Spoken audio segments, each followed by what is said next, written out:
Friends, welcome to Sriram's IAS channel. నా పేరు Vivek, faculty of history at Shriram's IAS Hyderabad. ఇవాళ మనం డిస్కస్ చేసుకునే topic economic policies of the British.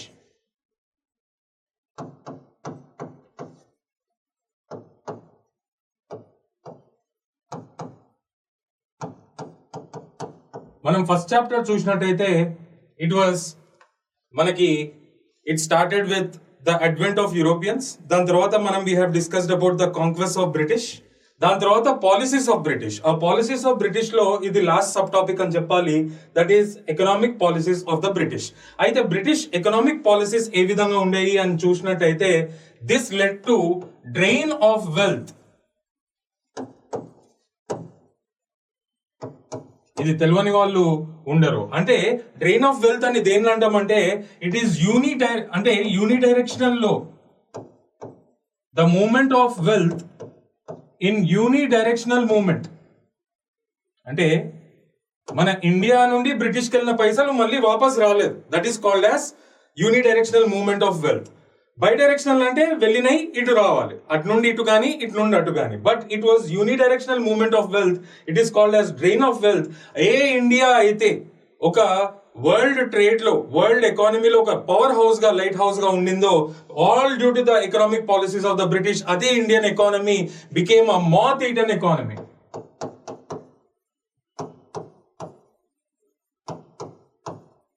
దానికి కారణం the economic policies of the British. It led to drain of wealth, that is unidirectional movement of wealth from India to British, and the economy that once shined in entire world became a moth-eaten economy because of this economic policies of the British అని చెప్పుకోవాలి. అయితే ఈ economic policies ని మనం చూసినట్టయితే ఆర్పి దత్ అనే economist, he was inspired by the ideology of Karl Marx, and ఆయన పేరు వచ్చి ఆర్పి దత్. ఈయన చాలా అద్భుతంగా ఎక్స్ప్లెయిన్ చేయడం జరిగింది ఈ economic policies of the British. అది ఒక పేరుతోనే ఎక్స్ప్లెయిన్ చేయడం జరిగింది. అదేంటి అంటే ఐఎమ్ రబ్బింగ్ దిస్. అది ఆయన ఆర్పి దత్ ఏం చెప్పాడు అంటే he explain very beautifully, he explain the colonial exploitation.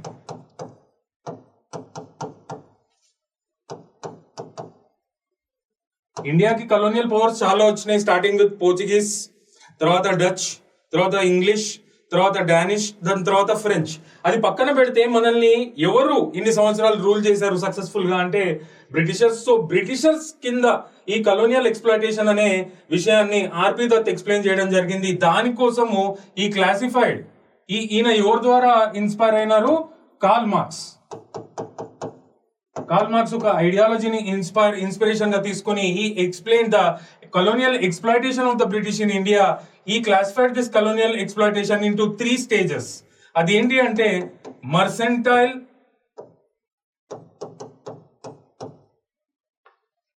Capitalism,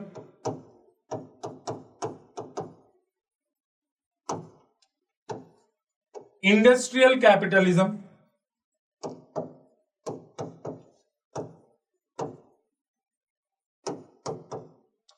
financial capitalism.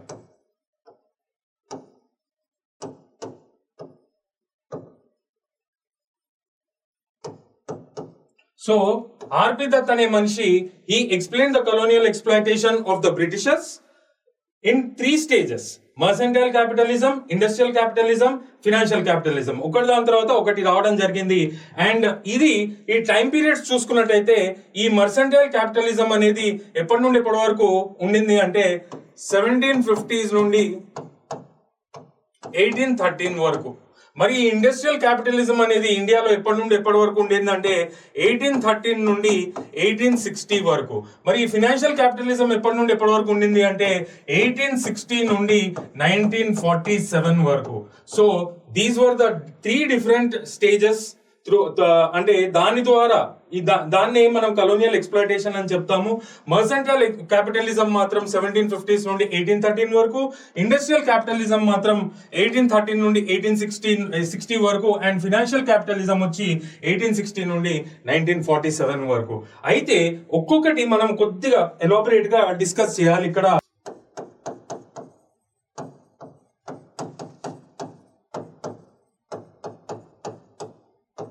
ఈ మర్సెంటైల్ క్యాపిటలిజం మనం చూస్తే ఇక్కడ ఏం జరిగింది అంటే చేంజ్ ఇన్ ద యాటిట్యూడ్ అని చెప్పుకోవచ్చు. 1750s ప్రయర్ కి ముందు, ఆఫ్టర్ 1750s ముందు they used to buy raw material here and they used to get finished goods from the cottage industries in India.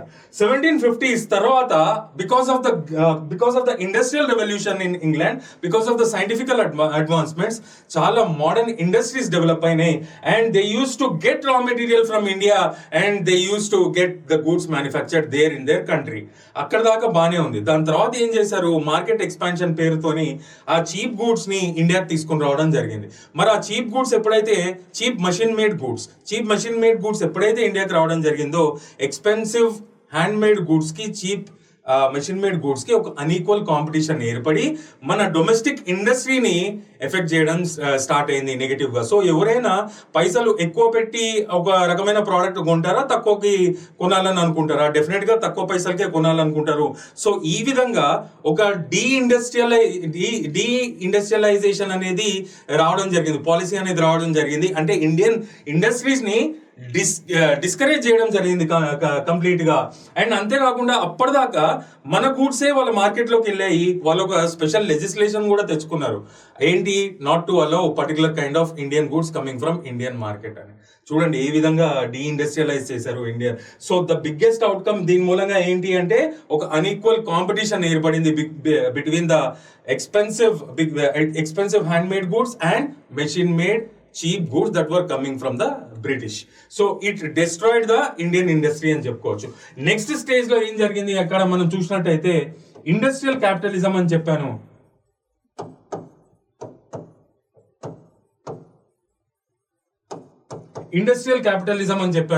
దీనిలో ఏం జరిగిందంటే ఈ టైం పీరియడ్ కూడా చెప్పాను, 1813 నుండి 1860. ఈ టైం పీరియడ్ లో ఏం జరిగిందంటే ఈ 1830లో మొనోపలి అంటే ఇప్పటిదాకా ఇంగ్లీష్ ఈస్ట్ ఇండియా కంపెనీ మాత్రమే ఇండియాతోని ట్రేడ్ చేసే రైట్స్ ఉన్నాయి. సో ఈ 1830లో ఆ మొనోపలి రైట్స్ అని పార్షల్ గా ఎండ్ చేయడం జరిగింది. అండ్ 1833లో ఈ మొనోపలి కంప్లీట్ గా ఎండ్ అయింది. ఎప్పుడైతే ఈ మొనోపలి ఎండ్ అవుతుందో డెఫినెట్ గా వేరే కంపెనీస్ కూడా ట్రేడ్ స్టార్ట్ చేస్తాయి కదా ఇండియాతోని. ఆ విధంగానే అప్పటిదాకా చేసిన trade English East India company, అంటే ఇంగ్లీష్ ఈస్ట్ ఇండియా కంపెనీ ద్వారానే చీప్ మషిన్ మేడ్ గూడ్స్ రావడం జరిగింది. ఒక అన్ఈక్వల్ కాంపిటీషన్ ఏర్పడింది ఇక్కడ. And they started to destroy the indigenous industries and they started to discourage the industrialisation in India also. అయితే ఇక్కడ ఎప్పుడైతే 1833లో ఈ మొనోపలి ఎండ్ అయిందో huge competition to trade with India start అయింది. More and more cheap machine made goods started to get dumped into India and it completely destroyed the cotton industry of India. India ఒక mother of cotton industry, అది దారుణంగా ధ్వంసం చేసింది దీని మూలంగా, industrial capitalism మూలంగా అని చెప్పుకోవచ్చు. అయితే నెక్స్ట్ స్టేజ్ మనం చూసినట్టయితే ఫినాన్షియల్ క్యాపిటలిజం అని చెప్పాను.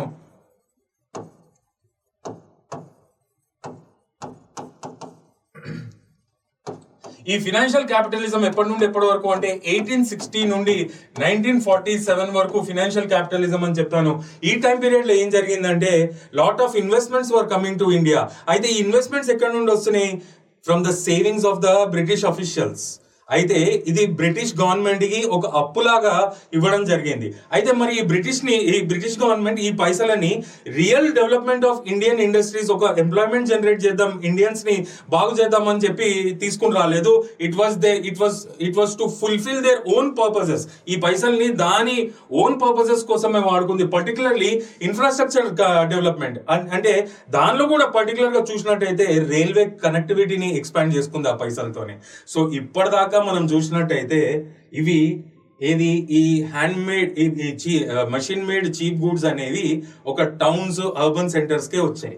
ఎప్పుడైతే ఈ ఫినాన్షియల్ క్యాపిటలిజం ద్వారా అఫీషియల్ సేవింగ్స్, ఇన్వెస్ట్మెంట్స్ రూపంలో రావడం జరిగిందో, ఆ పైసల్ని ఇన్ఫ్రాస్ట్రక్చర్ డెవలప్మెంట్ కోసం యూజ్ చేసుకోవడం జరిగిందో, అండ్ ఈ బ్రిటిష్ రైల్వే కనెక్టివిటీని ఎక్స్పాండ్ చేసుకోవడం స్టార్ట్ చేసిందో, ఈ చీప్ మషిన్ మేడ్ గూడ్స్ అనేది మన రిమోట్ ఏరియాస్, రూరల్ ఏరియాస్, ప్రతి కార్నర్ ఆఫ్ ద కంట్రీకి వెళ్ళడం జరిగింది.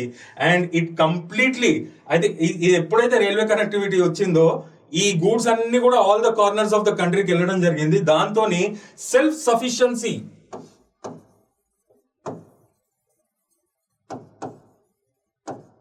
ఇది మనము మిడివల్ ఎరాలో చదువుతాం ఈ కాన్సెప్ట్. సెల్ఫ్ సఫిషియన్సీ అంటే ఎప్పుడైతే రోమన్స్ తోని ట్రేడ్ బాగా డిక్లైన్ అయిపోతుందో villages in India they became self sufficient. అంటే ప్రతి విలేజ్ లో ఒక 12 కామన్ అఫీషియల్స్ ని, ఒక కామన్ పబ్లిక్ సర్వెంట్స్ ని చూడొచ్చు. అంటే వాళ్ళు సర్వీసెస్ ఇచ్చేవాళ్ళు అనమాట పబ్లిక్ కి.